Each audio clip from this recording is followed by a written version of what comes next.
Don, it's a pleasure to have the opportunity of having with you for 1 hour. Thank you. Let's go for it. We have been talking in the last 24 hours, and it's very clear that design is about people.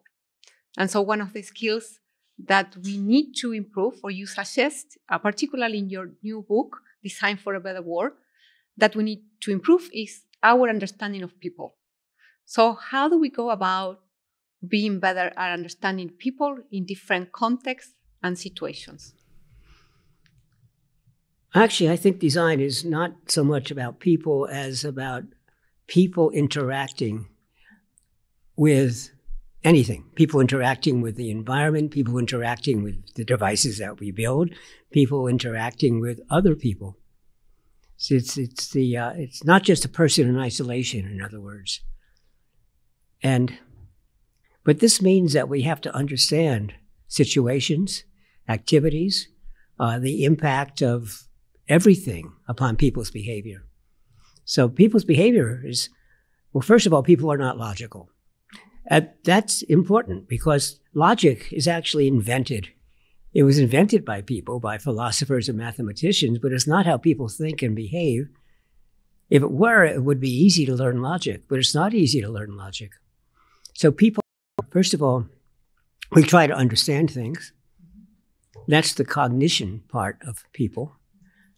But we also reflect upon whether something's dangerous or safe, good or bad. That's the emotional part of people. And both the emotions and the cognition play very important roles in how we behave. And it's important for designers to understand that because when we're in a good mood, we're very attracted and we can be distracted easily because anything that happens, captures our attention. Well, if you're using something, if you're driving your car and then you're distracted like that, that could be dangerous. And for other activities too. And in fact, we have to learn how to design things to take into account that people are going to be interrupted. Because we are interrupted either by other people or by other events, or sometimes even by ourselves. I'm doing something and I think of something completely different. Oh, I should have done, and my mind goes off someplace else. That's an interruption, a self-interruption. So I think that designers have to be really good observers of people. Because in order to design, here's a saying, it's easy to design something for a situation where everything works properly. Mm-hmm. But the good designer designs for when things go wrong, so that as a person doing it, I know how to recover, I know what I should do. And things can go wrong because I wasn't listening, so I missed something. Or I was distracted mentally, and now I come back and I don't remember what I was doing or where I was.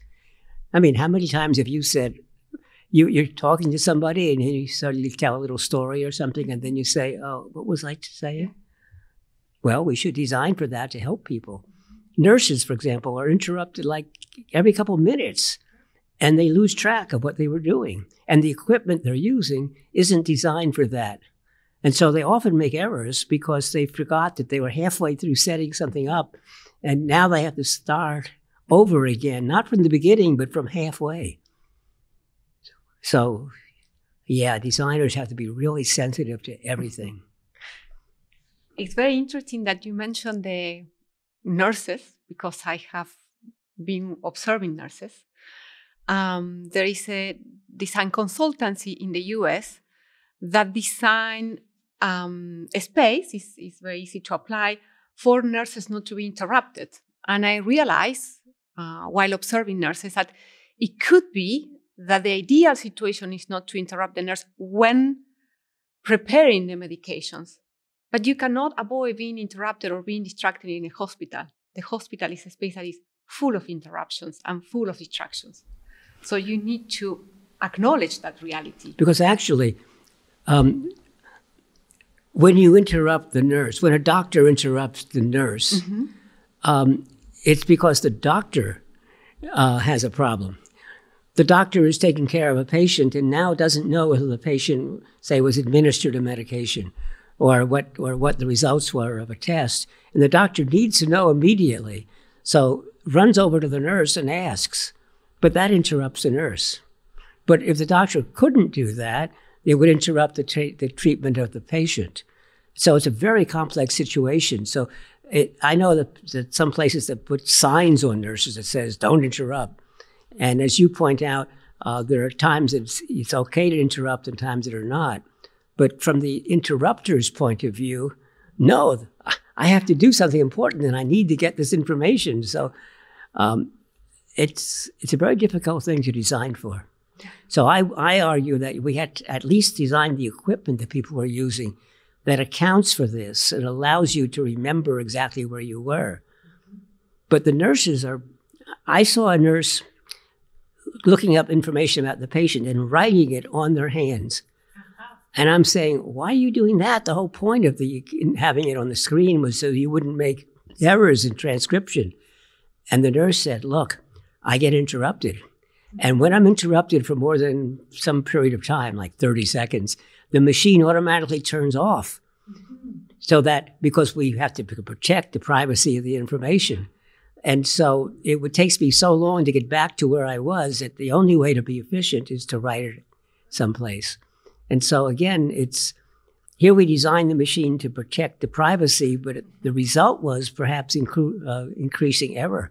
Yeah, making it more difficult for the nurse to do her task because now she needs to memorize or she needs to find another way of trying to capture what she has to remember about that patient. Yeah, but that's a design challenge. It's not there's no obvious quick solution. Yeah. So we need to learn to observe more so that we can better understand people in situations, people interacting with other people, with people in needs, with people with technology, with different objects. And also people with different mental moods. Mm-hmm. Yeah. When I'm in a rush, I'm thinking differently than when I have time. Yeah. When I'm angry, I'm thinking differently than when I'm happy. Different moods might be more unexpected, perhaps, for most people to think of. But that's interesting. And perhaps that is why one of the most common answers designers provide is, it depends. Yes. So frequently we are asked, well, would it work for nurses? Would we be helping nurses? And the answer is always, well, it depends. Because it depends on the situation, absolutely. Yeah. But the situation is often designed. Mm-hmm. So in order to make this instrument work better, we may have to design the entire situation. Mm-hmm. That's very interesting because we tell our students in the first year that we work in interaction. So design is about the interaction of people with with tools. That's what they are learning right now in the first year. And the whole first semester is organized in that way. And they also have a course with a neuroscientist about attention and bias, cognitive bias. But I think that one of the things that this teacher teaches them is learning to learn. So what will be your suggestion to help people, not just young people, to continue learning to learn?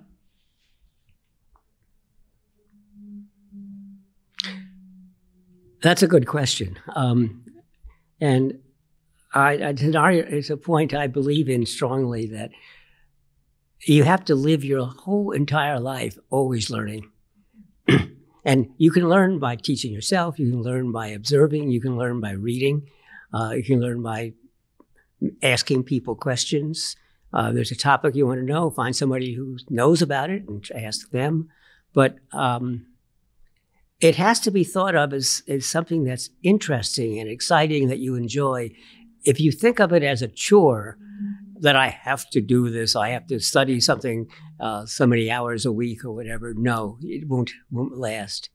And so I do it because I'm always curious. I'm curious about everything. And when new things come out, I want to learn about them. And so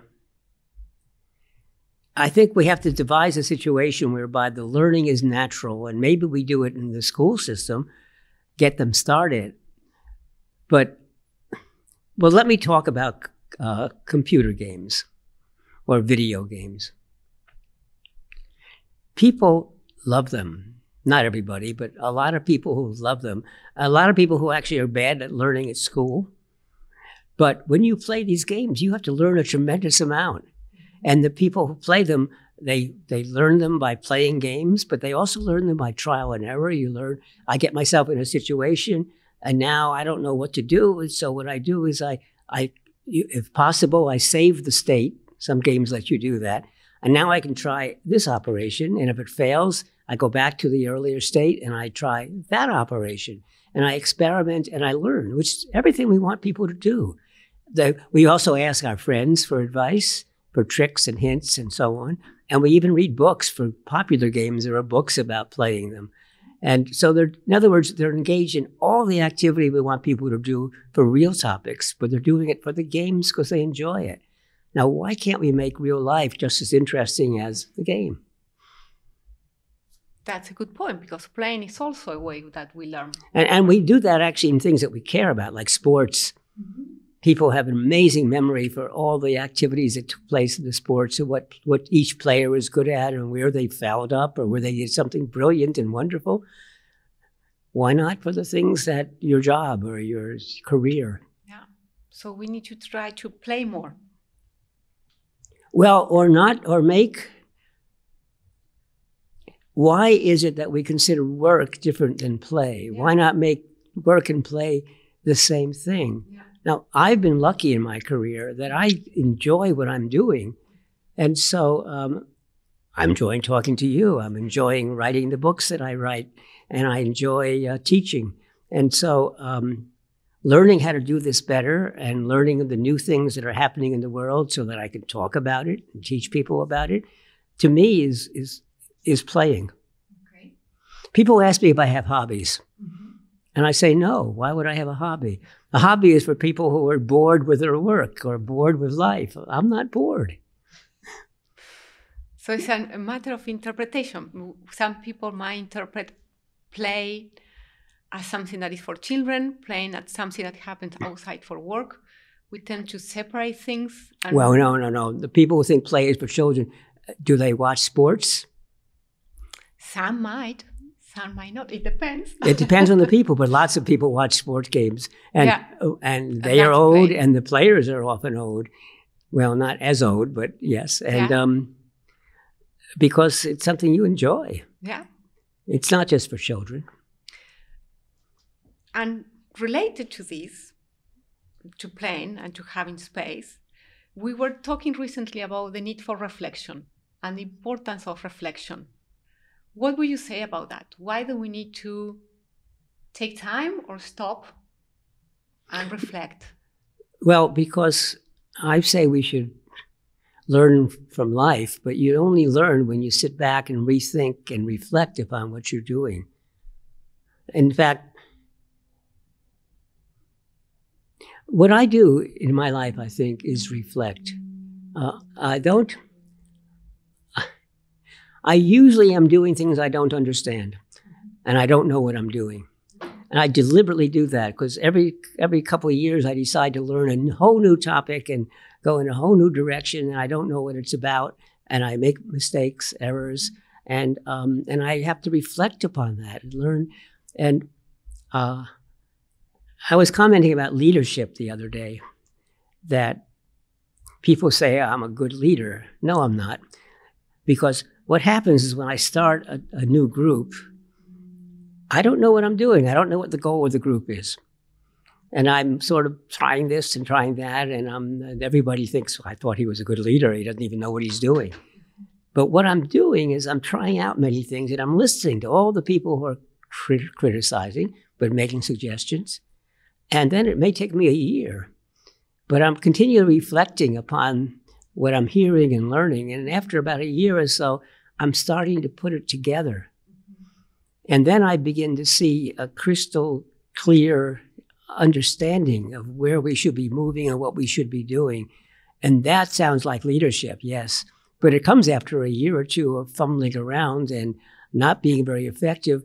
But reflection is the critical skill there to make sense of all these disparate fumbles. I have two things to follow up. One is we try to finish each course with a period of reflection. So we sit down with the students to reflect. Reflection is, I don't think that is a natural thing to do. I think that is also a process that requires learning. What will be your suggestion for someone that is learning to reflect? Well, first of all, I wouldn't do it at the end of the course. Okay. Because that sounds, it's an assignment I'm supposed to say. Okay. So I guess, what am I supposed to do? Oh, I think I'll say what I think the teacher wants me to say. Mm-hmm. So what we should do is at the end of every day's course, mm-hmm. we spend the last 5 minutes reflecting upon, so what did we cover today and what did we learn and where did we go wrong? What was the confusion that you had? And I think by learning that you should do this as a continual operation. Bill Gates Bill Gates reads lots of books. Mm-hmm. And he now has some advice that he gives people. And basically it's about reflection. He said, when he reads a book, he's always taking notes. He covers his notebook with notes, or he writes in the margins of books and puts flags in it. And then at the end of every chapter, he stops and he says, what have I learned? Mm-hmm. And he writes notes about what he's learned. So what he's good at is reflecting upon what he's reading, and he remembers it as a result. Whereas me, I read lots of books, but I can't even remember the titles anymore. Mm-hmm. I'm learning from them, but it's all jumbled up in my head. And to me, that's powerful because it comes out at unexpected times and it's useful. But if you ask me what I learned from the book, I don't remember. But I think the question, what have you learned, which is a question that I pose to the students, is not an easy question. It's not an easy, straightforward question to answer. No, it's not easy. No. And on top of that, there's the demand characteristic is I better say something that the professor thinks the professor wants me to say, basically. Mm-hmm. And that's not the way we want people to think. And how do we switch from that you put the question in a way that the student will not feel that I need to say something to satisfy the teacher? So that I've managed to do this in small classes, mm-hmm. by small, no more than about 30 people. And I do that by every session. We have a discussion session where students lead the discussion. And we are very careful. There is no right or wrong answer. It's the discussion that's important and the different points of view. And it takes a while to get that going and established. But that becomes often the most exciting part of the course. But it's hard. It's not easy to do this, and not easy to teach students to do that, to allow them, because they, first of all, think it's part of their assignment, that they have to be clever. No, I don't want you to be clever. In fact, I want you, if you don't understand or you're confused, I want you to say that because I want to see how the other students jump in to try to help you. It's good to have people confused because that's when other people will actually reflect automatically. Yeah. Why do you think that we have the perception or perhaps the misperception that being confused is bad? I frequently hear in the students, particularly when they come straight from high school, like, oh, I'm confused, like if it were something bad. But being confused not always is bad. Yeah, as I explained, I go around life confused and trying to learn, but I consider it a positive thing mm-hmm. because I'm confused about something, mm-hmm. and it means I need to learn more, or I need to maybe view it from a different point of view. Yeah. I remember trying to learn the programming language Lisp. Mm-hmm. I won't go into details, but Lisp is very different than other programming languages. Mm-hmm. And many people say if you learn Lisp first, it's very natural. But if you learn other programming languages, which are called algebraic languages, if you learn them first, then Lisp is very difficult mm-hmm. because it's so different. And so I was learning Lisp, and I was very confused. And I asked one of my friends, who was one of the world's experts on Lisp, to teach me. But it turned out he's a horrible teacher. And the world's experts are often bad teachers because they're so good at what they're doing that they don't recognize why anybody would have difficulty. And that was the trouble. He was a good friend. We wrote many papers together and so on, but he just couldn't understand why I was having trouble. And so what I decided to do was to teach Lisp. So I taught Lisp to my students, and in the process, one day I had this, oh. It really wasn't, oh. And from then on, it was easy. Because Lisp requires a whole different viewpoint. For example, in an algebraic language, you say, I have to add up two numbers. I have to add, cost and cost of the object and shipping cost. Okay. And so I'll make a variable. I'll call it total cost. The total cost equals object cost, shipping cost plus. Okay. And now anytime I needed the total cost, there it was. In Lisp, what you say is left parentheses, sum, object cost, shipping cost, close parentheses. And that's it. And notice you put the operation first, and it's inside. Now anytime I want to know the cost of an object, I bring up that entire expression because the expression is the answer. Whereas in algebraic languages, you put the answer some location, which you give a name, like total cost, and you always go to that location to find it. In Lisp, no, it's the expression itself that's the answer. Okay. And that's kind of bizarre. And Lisp also does what's called recursion a lot. Okay. That what is factorial, which is when factorial of a number like 6 is 6 times 5 times 4 times 3 times 2 times 1. Okay. And so what you say is factorial of a number like n is n times factorial of n minus 1. Okay. So I'm defining factorial by using factorial. And that's confusing too for people who are not used to it. And so there's all sorts of weird things in Lisp that are not natural. But once you get it, oh, yeah, it's really powerful. They provide good models. And yeah, and in Lisp, you could even define things so that you can change the whole structure of the language by defining some new operation. Okay. Which actually makes Lisp hard to learn because it goes bigger and bigger and bigger every year as people add things to it. Like life in itself. It gets more complex. Like life in itself, yes. We could go into that, the complexity. The idea of design have changed and have evolved through years. And now one of the things that we are saying is that design is good to address complexity. And your new book also talk about that. What is that designers bring that help us?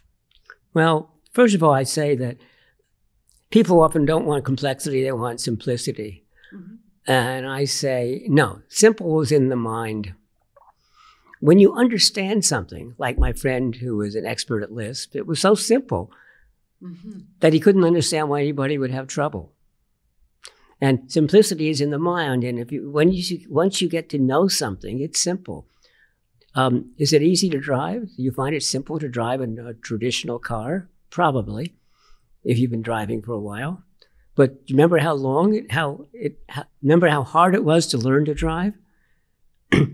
When you are how do you manage to steer, use the turn signals, control the speed, look out for pedestrians, look to see if there was a stop sign or a stoplight, if there are other cars?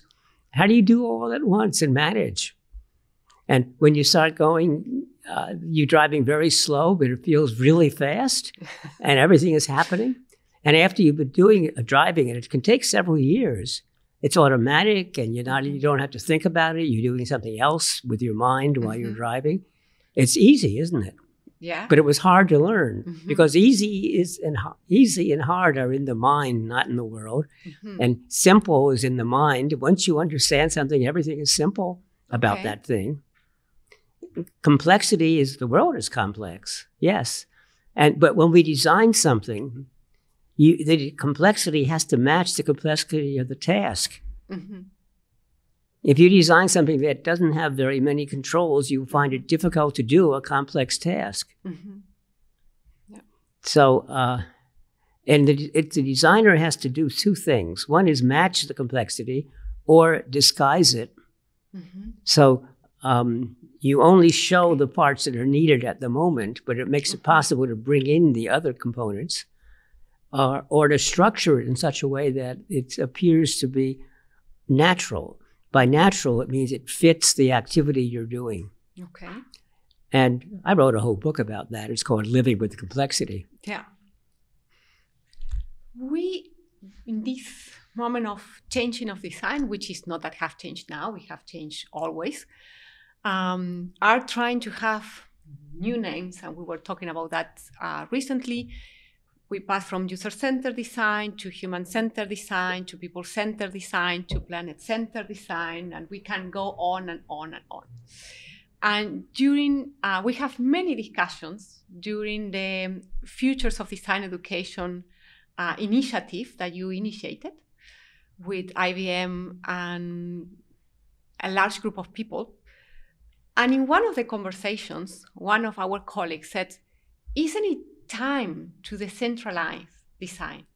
Why do we keep on centering design on something?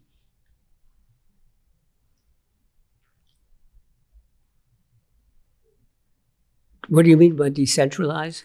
So not to put the focus on, and I give you an example, it's not just design. So I work in healthcare and we have patient-centered care. We have in education student-centered learning. So the moment we center on something, if it is a human, if it is the patient, if it is a student, we might be losing other part of the complexity or other part of the ecosystem or the situation that we need to understand. So can I have good healthcare if I have only patient-centered? Certainly not. So I need to focus, I have to have good physician-centered to have good patient-centered. So we keep on centering on something while we are also talking about trying to grasp the whole. Yes. So here, look. First of all, design is a set of methods. So when we teach design, we mainly teach the methods. But then when there's some situation, we have to apply those methods appropriately to the situation. And that means that the design is going to deviate from, the design deviates depending upon the situation and upon what our purpose is at the moment. So design is not a fixed characteristic because it's a way of thinking and we modify it depending upon the situation. Second, because we are human beings, we are limited in what we can do at one time. We cannot hold contradictory ideas in the mind at the same time. We can actually behave in one way that's contradictory to the way we think we should behave, because we have two control centers. One is subconscious and one is conscious. And the subconscious can be doing things that consciously you don't want to do. Or vice versa. The subconscious can refuse to do something that consciously you wish to do, like get out of bed in the morning. But as a result, what you have to do with a complex task to be able to deal with all of the complexity is to try to simplify it step by step so that I hit the different components differently.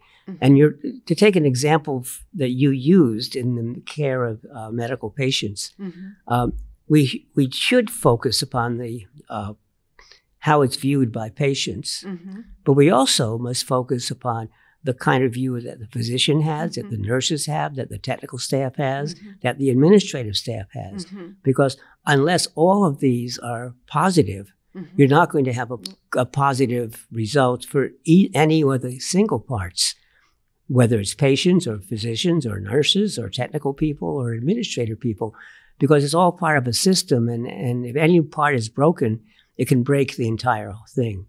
But you can't do it all at once. You have to do it separately.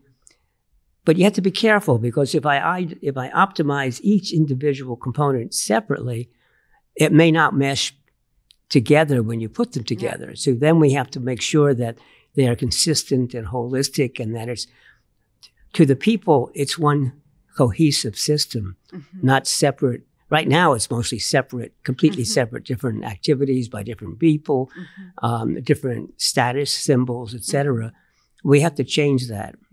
So it's a difficult job to do a good job, which is why it's so rarely done well in the medical system. Yeah. Or for that matter, in almost any complex system. We have been talking that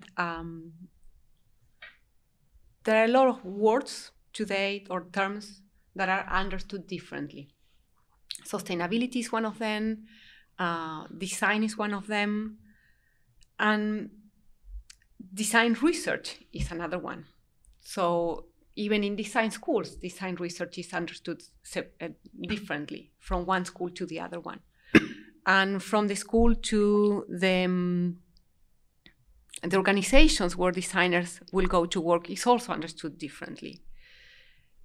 For me, one important question that the designer and the designer who are doing research have to pose is a question that Francisco Varela and Humberto Maturana presented in their book, The Tree of Knowledge, and is, how do I know what I know? How do we go about knowing, and what do you think that designers brings when trying to know this situation that they will need to be helping it? And is that for you design research? Oh, you've asked multiple questions all at once. To me, design research has at least two very different meanings. One sense of design research is that if I'm going to be designing something for a group of people or activity, I must understand those people and that activity.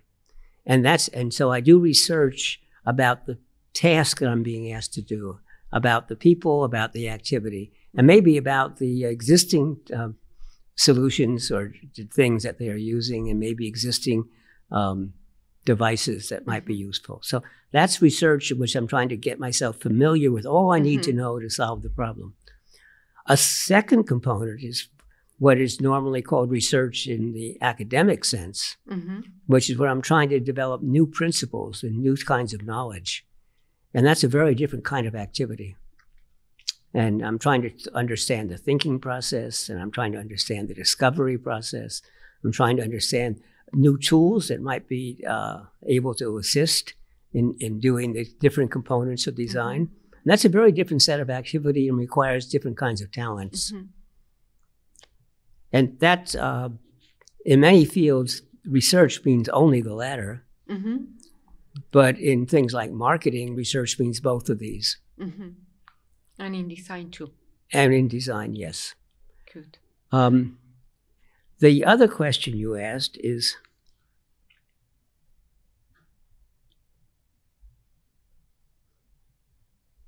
actually, I need to have you rephrase the question. So a question that is presented in the Tree of Knowledge is, how do I know what I know? So in design, suppose we have been observing a situation, people using something or interacting with a tool, or a team in an organization working together. Then I synthesize that information and analyze it. I might be developing performance specifications, or I may presenting findings, and those findings are my interpretation. And so a question in the moment of interpreting that data is, how do I know what I know? How do I know that this that I am interpreting is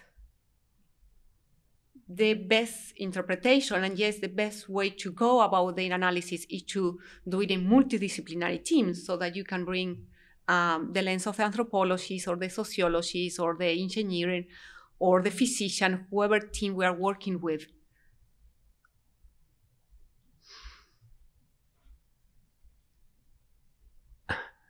So I'm going to answer the question with the question, which is, I don't know how it is that I know what I know. But you tell me you want to work on this problem in medicine or whatever, and okay, I'll build a device. You tell me what the issue is, I'll build something. Now, that's just the opposite of what I say ought to be done. However, it's what I often do and what good designers often do, because we don't know what questions to ask. And so if I build something, I don't take it seriously. I build it and I show it and I say, well, does this solve your problem? Yeah. And I have them make believe they're using it, et cetera, et cetera. I will soon find them complaining and telling me. And guess what? I'm going to learn what questions they ask. And the same thing happens when I'm doing observations. I go and I watch people in the medical, and I watch the nurses and I watch the physicians and I watch the bed assignments and I watch the entry process, et cetera. And now I'm trying to figure out how to put it together. And I start giving suggestions and making models and making prototypes and so on. And I have a list of observations that I've made that I thought were important.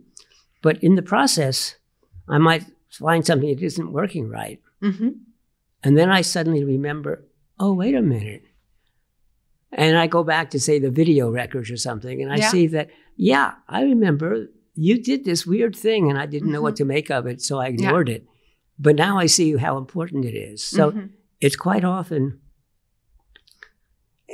later on that I recognize what I saw. That happens to me a lot, by the way, because I walk around the world looking at things, curious about what that is. And but it's quite often that I'll walk and I'll see something and I'll keep going. And then that evening I'll think about it and say, wait a minute, that was really unusual. And so the next day I go back and look at it again. Okay. The point being is I don't always know what I know. I know that I saw it, but I didn't know the implications. It was only later, upon reflection, that I realize I must go back and rethink and look at it again and take some pictures and maybe, in fact, go in and ask somebody about why that's there or what it means. So, yeah, you don't always know what's important. You know. It's not so much what you know. You don't know what's important and not important. And that's why building something first and showing it to people helps you see, you know you're going to throw it away. That's important. Don't think you have the answer. But use it as a probe to get people to tell you, what's wrong or what it's about. One of my students did that well.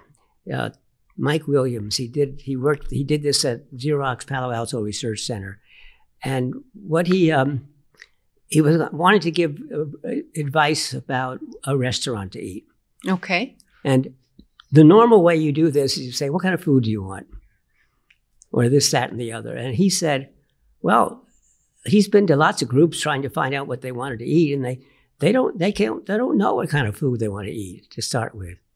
So he says, I don't want to give them a blank piece of paper and say, what do you want? Or a blank question. I'm going to say, here's a good restaurant. Here's a good Chinese restaurant. And then they can say, Chinese? I don't want to eat Chinese.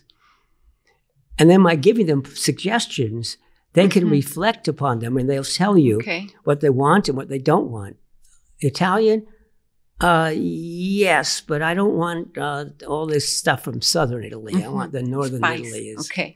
But they wouldn't have thought of telling you that unless you prompted them. So one way to get knowledge out is to present people with things that are wrong, deliberately wrong. Because it causes them to explain why it's wrong and, now I begin to understand better. Okay. Become aware. We need to start closing to go downstairs. So to close, I will ask you, what will be your advice to young people like the one we have here for their futures? They are studying to be designers. in this case, design managers. So what will be your suggestion to them? The future is made by us. Okay. And by you, the futures, the current students who are going to help make the future. There's an old saying, it's been made by many, many people, that the best way to predict the future is to design it or to build it. And that's not quite right. Mm-hmm. But because, in fact, the future, to a large extent, will be determined by the action and activity of the people in the future, and the design future will be determined by the designers of the future, that you have to keep an open mind and you have to be continually learning, because new technologies will be coming out, new societal issues will come out, mm-hmm. There will be new types of government coming about, the world will go through economic positives and negatives, mm-hmm. and there'll be all sorts of new activities, and you should always be up to date and learning about them, and so that you can help control the direction in which it's moving or the possibilities. And when new things like, well, today we are talking about, the revolution in artificial intelligence, mm-hmm. with large language models and generative AI, but which is badly flawed, mm-hmm. but very powerful. And so it's really important that you be learning how best to make use of this in the early phases. Don't wait until it's perfected, because it'll get perfected in the wrong direction. So while it's still emerging, learn how to use it and make suggestions about how to change it or make it. But this is true not just of that, but it's of the new materials that are happening, mm-hmm. and new sensors that are happening, and new techniques for doing distance learning, distant mm-hmm. teaching, distant observation, mm-hmm. The drones, which are taking over the world. Yeah. But also, everything is becoming motorized, because batteries are becoming small and powerful. Motors are becoming small and powerful. Mm-hmm. And so everything is going to be motorized. We're going to have motorized shopping carts. Mm-hmm. I've seen this, that service people who often clean, they have this great big cart. Take a look, taking the people in the hotels who have to push this heavy cart of towels and mm-hmm. and coffee and stuff that they're bringing into every of the rooms. I've now Rubbermaid, the company that makes these carts, has a motorized one. Mm-hmm. Because especially if you're not in a flat hotel, but you're in the hilly environment, it's hard to push them up a hill. And so I think shopping carts and baby carriages. Mm-hmm. I just saw that. I was walking the other day, and I saw a person with a tricycle, a small tricycle. Okay. Which was moving in front of him, and the person wasn't touching it, and it was going up a hill. And so I caught up with him, and as I caught up, I noticed there was a child sitting on the tricycle. And I asked about it, and he said, well, this is much more fun than a baby carriage. Mm-hmm. And it kind of drives itself, but I have to be there and watch it and make sure it's safe. And but that's the future is going to be, everything's motorized, everything is going to have a computer shell in it, everything is going to be, but keep up to date and keep your mind going and thinking of all sorts of new opportunities, because it's going to be an exciting world. Thank you. It has been a pleasure.